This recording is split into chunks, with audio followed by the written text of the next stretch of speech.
هو الذي قال: ليس منا من لم يرحم صغيرنا ويوقر كبيرنا ويعرف لعالمنا حقه. وعلمنا التواضع، فكان يغسل ثوبه ويكنس داره ويمشي في حاجة أهله صلى الله عليه وسلم.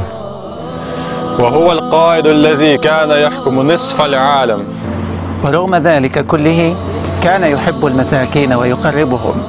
كيف لا نحبه وهو الذي دلنا على خير الدين ونقلنا من عبادة الناس والأصنام والأوثان إلى عبادة رب العالمين.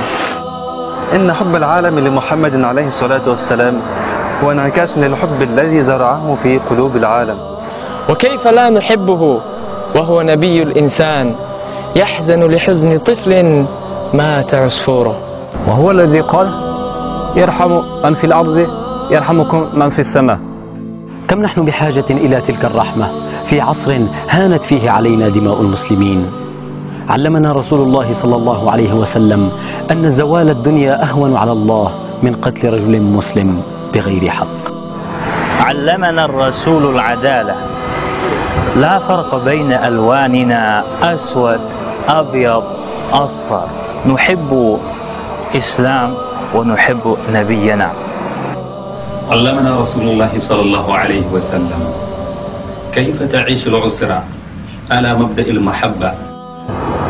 أتينا إلى المدينة المنورة لنسير على خطاه ونتعلم سنته صلى الله عليه وسلم. عرفنا في محبته صلى الله عليه وسلم السعادة، ونريد أن ننقلها إليكم. نحبك يا رسول الله ونفديك بأرواحنا.